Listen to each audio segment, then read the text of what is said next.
Après les sports, l'actualité de la santé, avec le docteur Kierzek, bien sûr. Bonjour Gérald. Bonjour Samuel.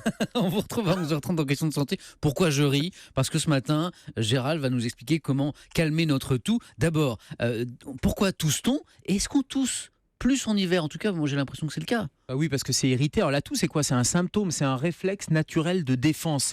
Ça veut dire quoi? Ça veut dire qu'on a des petits récepteurs sur tout le système aérien, Oui. sur la trachée, sur les bronches, et à la moindre irritation, ça va déclencher ce réflexe de toux, qui est un réflexe de protection, de défense. Ça signale simplement qu'il y a une petite anomalie, il y a une irritation, et ça va nettoyer, ça met en jeu tous les muscles respiratoires, ça fait une contraction, et ça va nettoyer les voies aériennes. Donc c'est vraiment un symptôme qu'il faut préserver, parce que c'est un symptôme à la fois d'alerte, mais c'est aussi un symptôme de nettoyage. Et cette toux, elle peut être aiguë, elle peut être chronique. Alors chronique, c'est quand elle dure plus de 3 semaines. Elle peut être sèche, elle peut être grasse, et puis elle peut être déclenchée dans certaines circonstances. C'est important de le repérer et de le dire à son médecin, notamment si c'est une toux plutôt nocturne ou c'est une toux qui survient à l'effort. Gérald, à l'instant, vous parliez de toux chronique. Une toux mal soignée, est-ce qu'elle peut s'aggraver?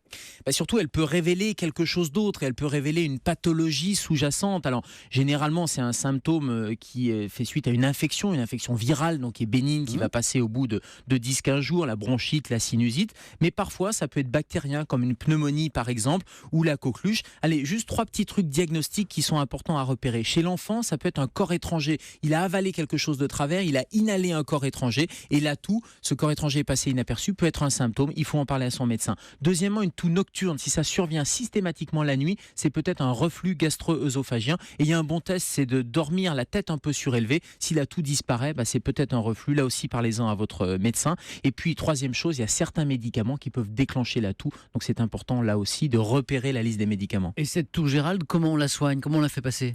Alors, on la fait passer, comme c'est un symptôme, avec la maladie qui va passer. Donc, si c'est une bronchite virale, le paracétamol va en venir à bout au bout de quelques jours ou au maximum 2 semaines. Sinon, il y a l'automédication et c'est pas forcément les antitussifs. Il faut respecter la toux et c'est plutôt justement les antipyrétiques ou le paracétamol qui vont permettre d'en venir à bout. Et la toux, finalement, c'est le symptôme. Donc, il faut la respecter et qu'elle soit sèche, qu'elle soit grasse. Vous pouvez demander, il existe quelques antitussifs quand même en pharmacie, en automédication. Demandez conseil à votre pharmacien. Merci beaucoup, docteur Kierzek. On vous retrouve tout à l'heure à 11h30 dans Question de santé et lundi, bien sûr, dans Europe 1. Bonjour.